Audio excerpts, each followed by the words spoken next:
So this will be our final panel for the day and for the symposium.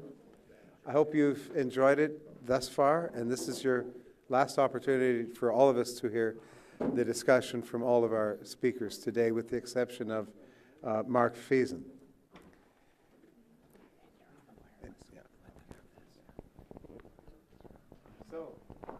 Am I on? Yeah.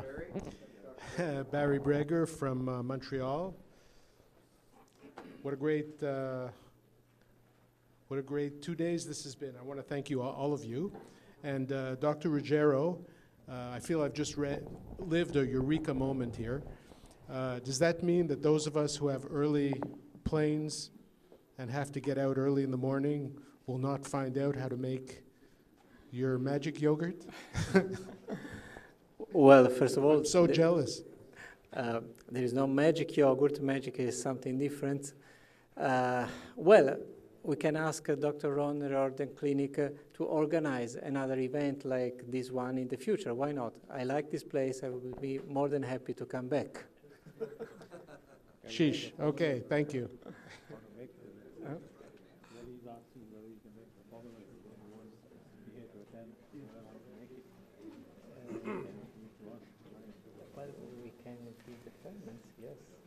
Dr. Ruggiero, thank you for your wonderful presentation, and thanks all of you. Does your yogurt have E. coli 17 in it? I beg your pardon? Does the mixture of the food, does it grow E. coli 17 in it? Or No. Any E. coli at all? No. No. Okay. I cannot disclose the formula, but I can tell you that there is no E. coli in it. Bill Billica from Colorado. Just awesome presentation. Thank all of you. There's a couple of questions I came with that hadn't been addressed, so these are kind of a little different. You know, are there any concerns with the IVC, the ones giving it with patients that had a preset autoimmune process like lupus? Do you have any concerns with that?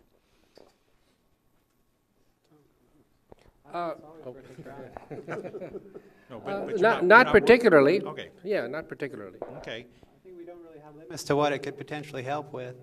Okay, but you're not worried about it boosting the immune system and worsening the lupus or anything like that? So. No, and that's a concept that got out there. I think somebody theorized about it one day, but it's just not something that in point of fact happens. When you have somebody reacting to something and they say it's an overactive immune system, it's not really an overactive immune system. It's an immune system acting appropriately to an antigen in its midst. And although vitamin C can support immune function in multiple different ways, at least 20 different ways that I know of, it doesn't mean it's going to make the immune system more active against antigens than it is already. Thank you. Vitamin C can be used intravenously for some allergic reactions, and you can see the effect, the positive corrective effect right away. If my memory serves me well, the first patient that was going to receive vitamin C in 2000 or so that we worked with had a rash in her neck. And physicians say, well, I think we cannot use vitamin C today because she has a rash, so let's reschedule. And Michael said, no, just go ahead and put it and watch it. And in fact, what happened? I'm the brave one. What happened was that the rash went away as soon as the IVC went in. Don't ask me why. Another quick question. Are any of you sending samples to like the German lab, BioFocus, to test cancer cells on catalase or anything? Or are you considering any of those kind of studies in the cancer patients? Yeah, we have had some patients send their tests to some of these types of places. And we've gotten some valuable information back from those. We're just kind of scratching the surface with that. We don't routinely do that, but there are some guidance there is guidance you can get from those on some of the all the multitude of choices they can start to draw from for anti-cancer effect from all the supplemental things that they could explore. And so that can just help them make some choices about that. I think that's the most powerful thing about it. One of our physicians also has had some patients that sent for these tests, and she thinks it's they have come up with valuable information for their treatment. So, but as Garrett said, we're also scratching that surface too. Right, just getting started with that, right? Yeah. Okay. Are you talking about the ones where you're trying to see if the cancer cells will be? Yeah, they'll test it against regular chemotherapy and natural agents, and they look for catalase for IVC effects and things like that. Sure. So, Okay. yeah. Okay. The final question. I know it was mentioned that here they're doing the UVB, the ultraviolet blood.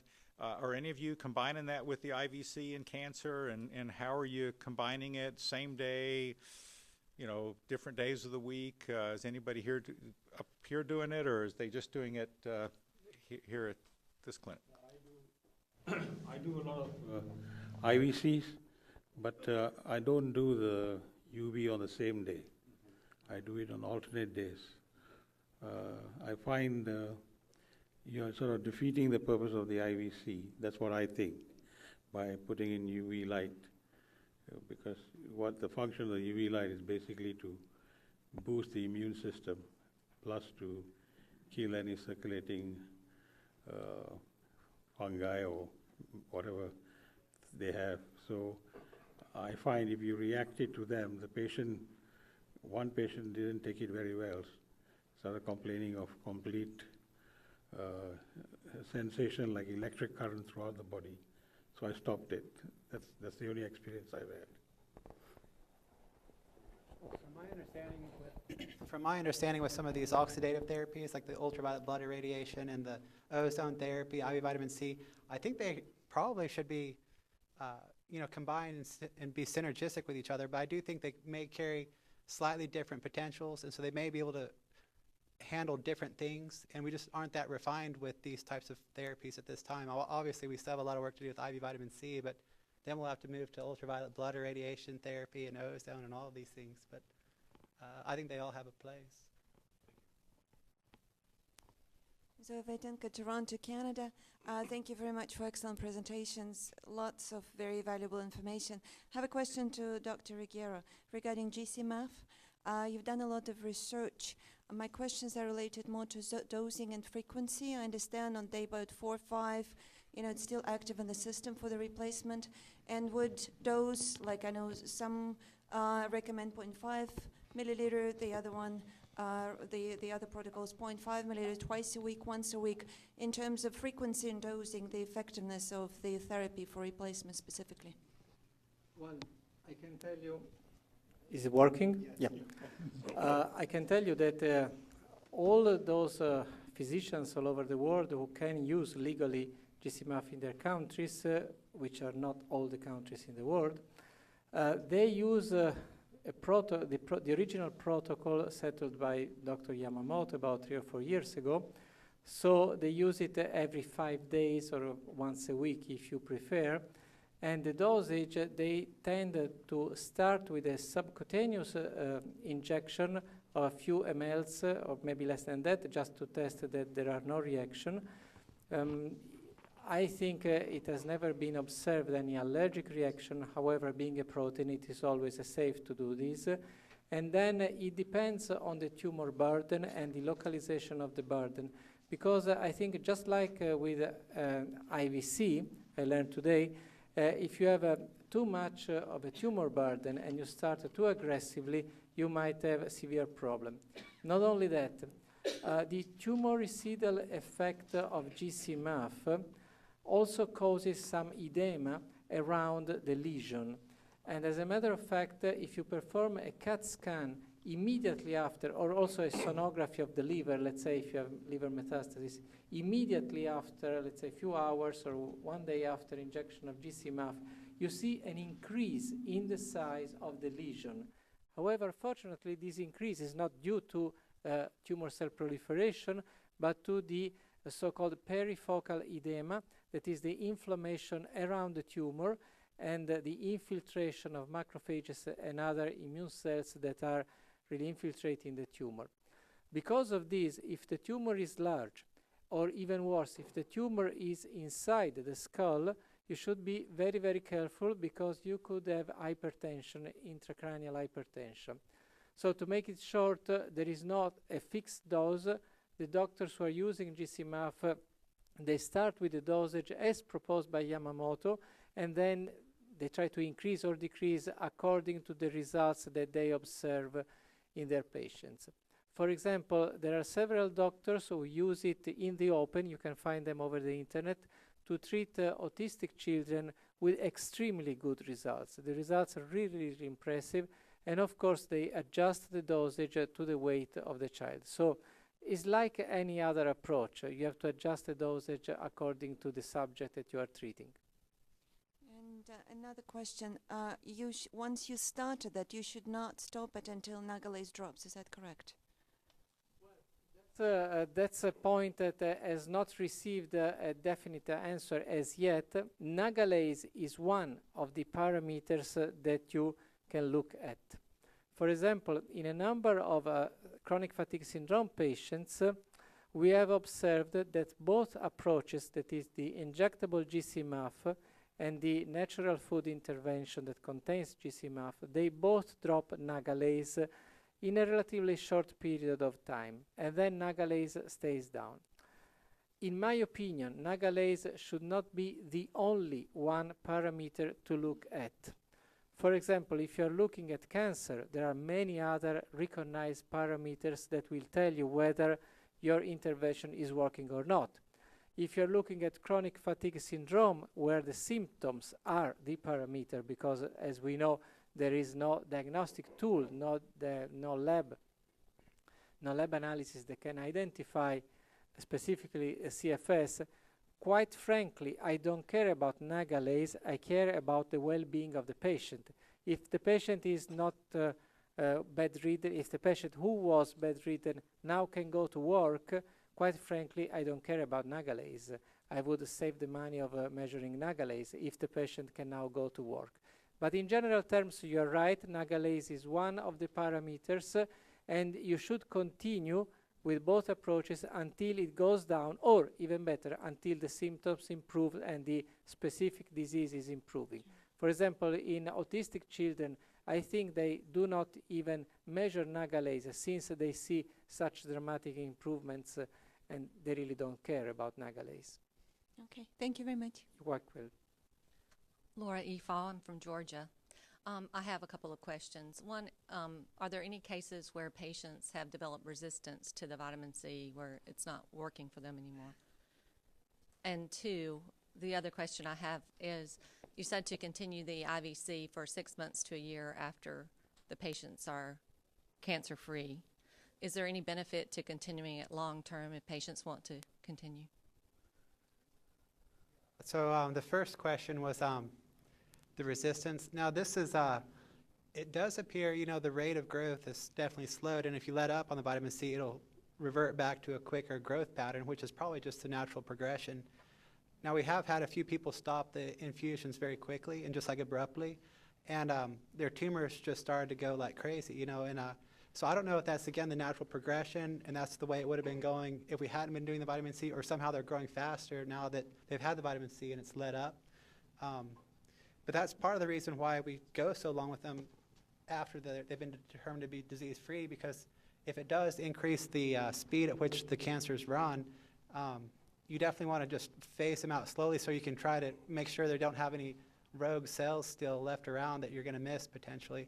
Now some patients just use it almost like a security blanket. They're not really ready to ever let it go, and they just come in every week or every 2 weeks after that first year is over. And it's, we have had a one woman who actually started her infusions here, but she's about 9 years out. And at about 7 years out, she had a recurrence, and the oncology surgeon who took that out said it was the most well-encapsulated tumor she has ever seen, and she could just shell it right out, and it was just like completely taken out with no problem whatsoever. And so that was, I don't know, I mean, I'm sure that came back in that kind of a way simply because she was on the vitamin C and it was not able to get crazy all over the place potentially. Let me add one thought. I think you'll find that the vast majority of cancer patients that are responding but not responding to completion, if you will, or that you're just maintaining, or that you see any sort of recurrence, virtually all of those cancer patients are going to have different foci of infection that are keeping their oxidant status high and their antioxidant status low. Specifically, not to sound like a broken record, the root canal treated tooth, but something that Dr. Issels in Germany, I think, established beyond all reasonable doubt over 60 years ago.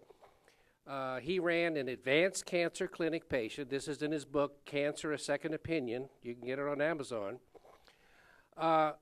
In the 50s, when relatively very few root canals were being done, he found that over 95% of his advanced cancer patients had root canals and other infected teeth in his mouth.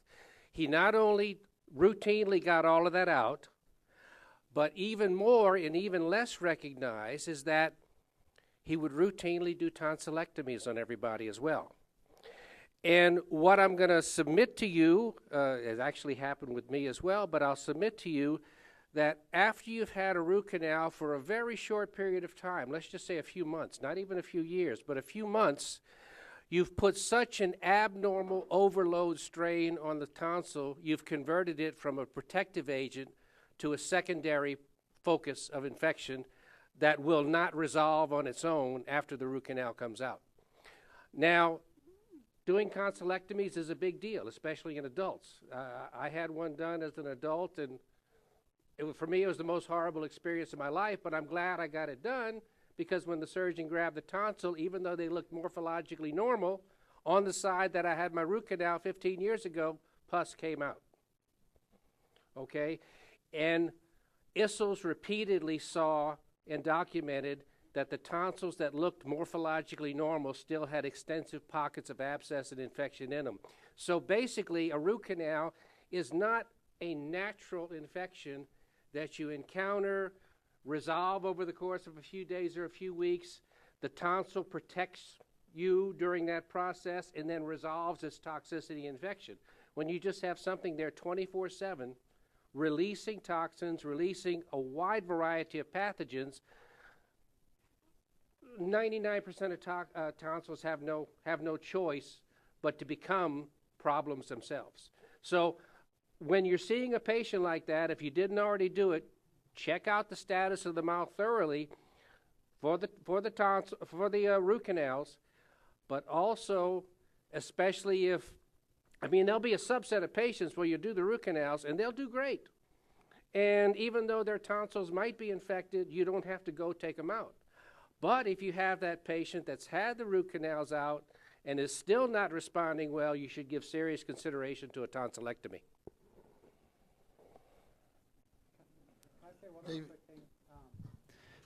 That woman who, well, there's another woman we were working with who let go of the vitamin C for a while, or she did another therapy, and they said you can't do the vitamin C while you're doing this other therapy. And actually, we had made some great grounds with her, and she only quit doing the IV vitamin C for like maybe 4 to 6 weeks, and then when she came back, we couldn't get them under control anymore. So I don't think I really answered the question, does it seem to come resistant? But somehow it seemed not to be as responsive again. Dr. David No, Krisman. it wasn't chemo, it was a different thing.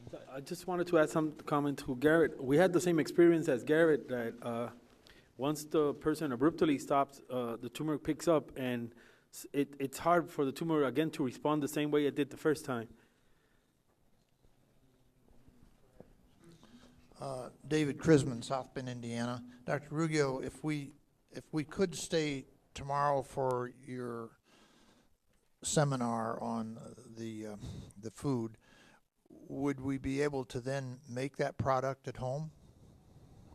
Tomorrow, because we used all the few ferments that we brought with us to prepare for 120 people, so we depleted all our supplies, but I'm sure that the Riordan Clinic will find a way. So Tomorrow will be just a demonstration, but we are not able tomorrow to provide ferments to anybody, or just maybe for the clinic to try, since we don't have them. I wish I can tell you that these are not regular ferments that you buy in an organic store. These are things that are custom made by, there are only 3 companies in the world, and those are not companies that sell in the stores. Those are microbiological companies, and they have to produce a certain number of colony forming units of each particular strain, and we're talking about 30 different strains. So these things are custom made. It takes a lot of time to have them. So unfortunately, the answer to your question is no. Tomorrow I cannot give you anything. Is there some way that we can learn how to make it so that, I mean, as soon as you talked about it, I have 4 patients that I know I should be using it on immediately. But well, I can tell you the way we are doing now, our experience is about 1 year long. So there are doctors in Austria, in Vienna, in Germany, and in Australia who learned how to do it. Some of them came to our place in Italy. Other people, we went in their place, so we can find an arrangement. And then they order the number of ferments that they need for their patients. So I think it can be done whatever happens tomorrow. That is, tomorrow is something that we improvised in such a sense, since we are leaving on Monday and tomorrow we were free. So we are more than happy to show how to make, but if you as a doctor are interested, I think we can find a way so that we can, either you can come at our place, we come at your place, we do this through Skype if it works, so it can be done. One important point is that since we are not a commercial enterprise, so far we don't want, really do not want, to give this natural type of food, which is very powerful, to patients, to individual patients. We only want to give it to responsible doctors who can monitor their patients. You might wonder, as many people do, well, it's only a yogurt, where is the problem? The problem is that also vodka or whiskey, it's only a food. But if you have never drank it and you drink it irresponsibly, you could kill yourself, not only with a car accident, also with heart attack. Also, the same applies to caffeine and dozens of other foods. This combination of ferments that we have invented and registered, by the way, it is well true that it is only a food and you will have it at the banquet tonight, and you don't need any precaution to manage it. You just drink it. If you like it, fine. If you don't like it, spit it. I don't know. It's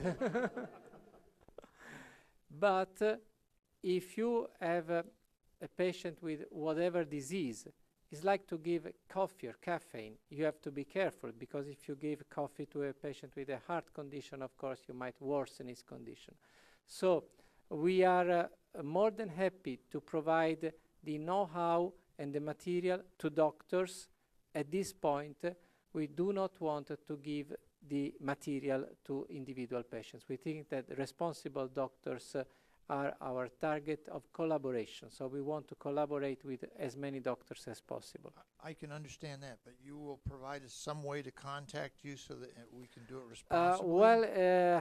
I forgot to put my email and all my numbers, as Dr. Margolis has done very professionally, and I didn't do this, but I can tell you that the clinic has all my contacts, because with Miss Tiffany Harley, we exchange dozens of emails, so the clinic can give you all my contacts. They have all my contacts. Thank you. Pedro Lopes from Maryland, Baltimore. I mean, I've been following GCMAF since 2008, and these results are absolutely no surprise. The question I want to ask Professor Ruggiero is, do you think the Nagelase test should be used as like, let's say, an early marker of disease, any disease? Because, I mean, it seems that, you know, it was demonstrated there's a correlation with disease burden. The second thing is just a comment, and the paper Dr. Ruggiero, Professor Ruggiero mentioned will be about the relationship between nagalase and tumor burden won't be probably accepted because one of the authors' name is Mafia, Michele Mafia, and probably won't be well and respected in the medical establishment. Well, you're right, but if you spell it correctly, Mafia, you know, Sicilian Mafia, The Godfather, Marlon Brando, is with only one F. Oh. This is with two F, yes. And in Italian we pronounce Michele Mafia. So it's different, it's close, but it's different. And as a general rule, the real mafiosi don't identify themselves. So beside that, well, you probably heard me before being quite a little bit skeptical about nagalase. Why? If you think that nagalase is elevated in most chronic conditions, and because of this, there is a rationale to use injectable or food-based GC-MAF in many different chronic conditions, probably because it targets the underlying inflammation and the immune deregulation, then you realize how non-specific nagalase is as a marker. I don't think it is forbidden to use it, but let's put the other way around. If I feel sick for whatever reason, and I find that my nagalase is high, this provides me with no information, just as if I find that my C-reactive protein is high, or the speed of erythrosedimentation, that is an old thing that I don't think is performed anymore. So all these markers have a sense to monitor and follow either the progression of the disease once you know where the disease is and what it is, or to see an improvement. It's just like all the tumor antigens. I don't know here in this country, but at least in Europe, the tumor antigens like CEA or PSA or whatever, they are not done as a primary source of diagnosis. They are done to follow the progression of the disease or to follow the improvement after any given therapy. If you take PSA, there is a very huge debate whether if you find elevated PSA, what do? You do what you should have done anyway. Transrectal sonography is not very pleasant, but that tells you whether there is a tumor or not, regardless of PSA. Again, I'm reasoning as a radiologist. I trust images much, much more than laboratory parameters. Even worse, much, much worse, with nagalase. At least with PSA, you know that prostate is your target. With nagalase, you could have everything and more, and then what you do. So since all over the world, the medical expense is on the rise, I think that parameters should be looked for only if they can improve either the diagnosis or the prognosis or the therapy. Otherwise, not only they are useless, they might be dangerous. That's my personal opinion. Thank you. Russell Cooper from Tasmania in Australia. I'm never quite sure who's going to respond and how well my patients are going to respond to intravenous C.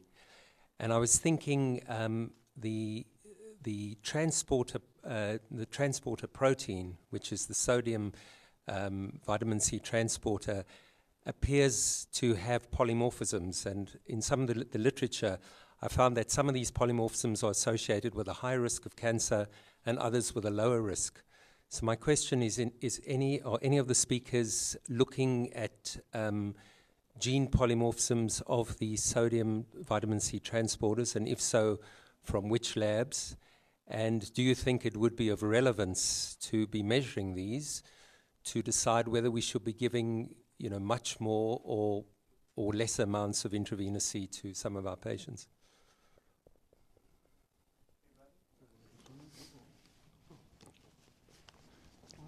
Well, I don't know if there's many of us that can comment. We do follow a lot of the SNPs, the polymorphisms. I don't know about how to measure for this one in particular. I know a lot of, like you hear about the 23andMe and so forth like that. I don't think, if I'm not mistaken, I don't think they're looking at the single nucleotide polymorphisms. And that's kind of a drawback to some of those things. Because I think the SNPs are really what drive a lot of the pathology that can be associated with these genes, whether or not you have them. Anyway, it'd be interesting to look into, and we like to look into things.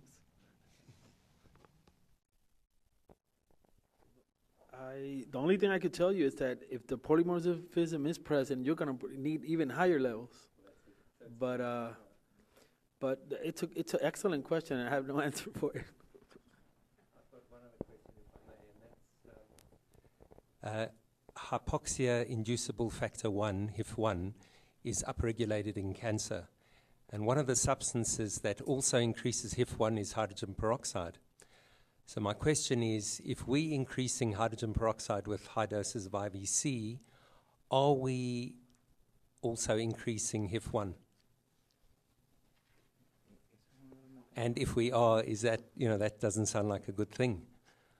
No, I think in my experience, hypoxia and hydrogen peroxide, although it might be there on theory, but clinically you rarely see it. In fact, on the contrary, the patient really feels charged up, feels a bit more alive, awake after overcoming the side effects of hypoglycemia and thirst. But they do walk out feeling much better when they came in. But that's just a clinical observation. Any more comments on this? I think, thank you.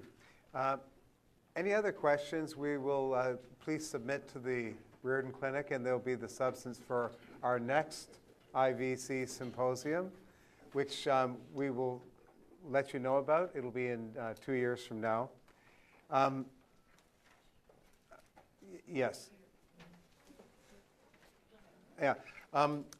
I really appreciate your attention for this symposium, and would like to thank en masse today's speakers.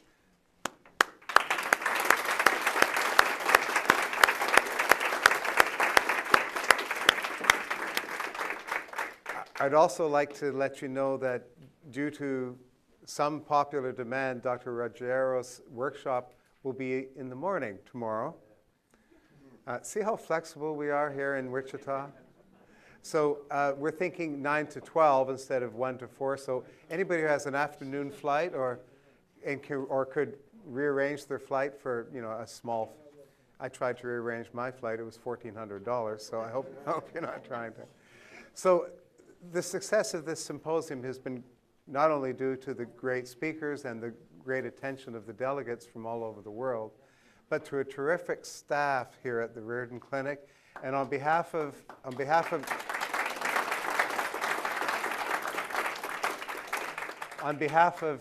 Dr. Ron Hunninghake, I'd like to thank the staff here, in particular Tiffany Hurley, Paul Taylor, Mike Stewart, the great AV people, all the people who are in the labs, who are in charge of the labs, the people who did Dr. Henshaw, and all the people who did the tours, and especially the kitchen, who kept us fed.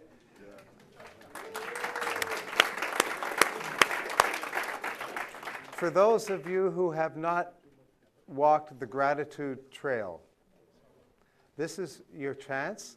I'm from Canada. Who else is from? I think we have 5 or 8 people here from Canada.